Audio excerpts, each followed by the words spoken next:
Hi friends, ಎಲ್ಲರಿಗೂ ನಮಸ್ಕಾರ. Welcome to the UK home cook channel ಹೊಸದಾಗಿ ನೋಡ್ತಾರೆ ಸಬ್ಸ್ಕ್ರೈಬ್ ಮಾಡ್ಕೊಳ್ಳಿ ಮತ್ತು ಬೆಲ್ ಐಕನ್ ಪ್ರೆಸ್ ಮಾಡಿ. ಇವತ್ತು ನಾವು ಉಪ್ಪಿನ ಶೇಂಗಾ ಮಾಡೋದನ್ನ ನೋಡೋಣ. ಈ ಥರ ಶೇಂಗಾ ಟೈಮ್ ಪಾಸ್ಗೆ ತಿನ್ಬೇಕಂತಾಗ ನೀವು ಮಾಡ್ಕೋಬಹುದು. ಇಲ್ಲಿ ನಾನು 1 ಕಪ್ ಆಗಷ್ಟು ಈ ಥರ ಶೇಂಗಾ ಅಥವಾ ಕಡಲೆ ಬೀಜನ ತೊಗೊಂಡಿದ್ದೀನಿ. ಇವನ್ನು ನೀರಲ್ಲಿ ಹಾಕಿ 1 ಗಂಟೆ ಕಾಲ ನೆನೆಸಿರಿ. ಒಂದು ಸ್ವಲ್ಪ ಉಪ್ಪು ಹಾಕ್ಕೊಳ್ಳಿ. 1 ಗಂಟೆ ಕಾಲ ನೆನೆದ ಮೇಲೆ ಇವನ್ನು ನೀರಲ್ಲಿ ಚಾನ್ಸ್ಕೊಳ್ಳಿ. ಒಂದು ಸ್ವಲ್ಪ ಕಾಟನ್ ಬಟ್ಟೆ ಮೇಲ್ಗಡೆ ಹಾಕಿ ನೀರೆಲ್ಲ ಒಣಗಿಸ್ಕೊಳ್ಳಿ. ಇಲ್ಲಿ ನಾನು ಉಪ್ಪನ್ನು ತೊಗೊಂಡಿದ್ದೀನಿ. ಇದನ್ನು ಬಿಸಿ ಮಾಡಬೇಕು ಉಪ್ಪು. ಅದಾದ ಮೇಲೆ ನಾವು ಏನು ನೆನೆಸಿರೋ ಶೇಂಗಾ ಇದೆಲ್ಲ ಅದೆಲ್ಲ ಹಾಕಿ ಚೆನ್ನಾಗಿ ಹುರ್ಕೋಬೇಕು.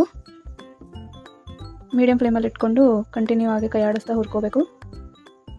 ಈ ಥರ ಶೇಂಗಾ ತಿನ್ನಲು ತುಂಬಾ ಚೆನ್ನಾಗಿರುತ್ತೆ. ನೀವು ಸ್ಟೋರ್ ಮಾಡಿಟ್ಕೊಂಡು ಒಂದು ಏರ್ಟೈಟ್ ಕಂಟೈನರಲ್ಲಿ ಯಾವಾಗ ಬೇಕಾದವಾಗ ತಿನ್ಬೋದು. ಈ ಥರ ನೀವು ಮಾಯ್ಶ್ಚರ್ ಎಲ್ಲ ಹೋದ್ಮೇಲೆ ಈಗ ನೋಡ್ಬೋದು ಉಪ್ಪು ಈ ಥರ ಉದುರ್ತಾ ಇದೆ.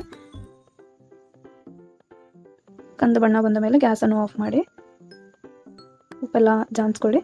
ಇವನ್ನು ಕಂಪ್ಲೀಟಾಗಿ ತಣ್ಣಗಾಗ್ಬಿಡಿ. ತಣ್ಣಗಾದ ಮೇಲೆ ನೀವು ಸಿಪ್ಪೆ ಸಹಿತ ತಿನ್ನಬಹುದು, ಅಥವಾ ನಿಮಗೆ ಸಿಪ್ಪೆ ಇಷ್ಟ ಇಲ್ಲ ಅಂದರೆ ಈ ಥರ ಸಿಪ್ಪೆ ಸುಲ್ಕೊಂಡು ತಿನ್ಬೋದು.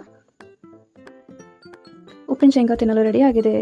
ನಿಮಗೆ ಈ ರೆಸಿಪಿ ಇಷ್ಟ ಆದರೆ ಲೈಕ್ ಮಾಡಿ, ಶೇರ್ ಮಾಡಿ ಮತ್ತು ಕಮೆಂಟ್ ಮಾಡಿ.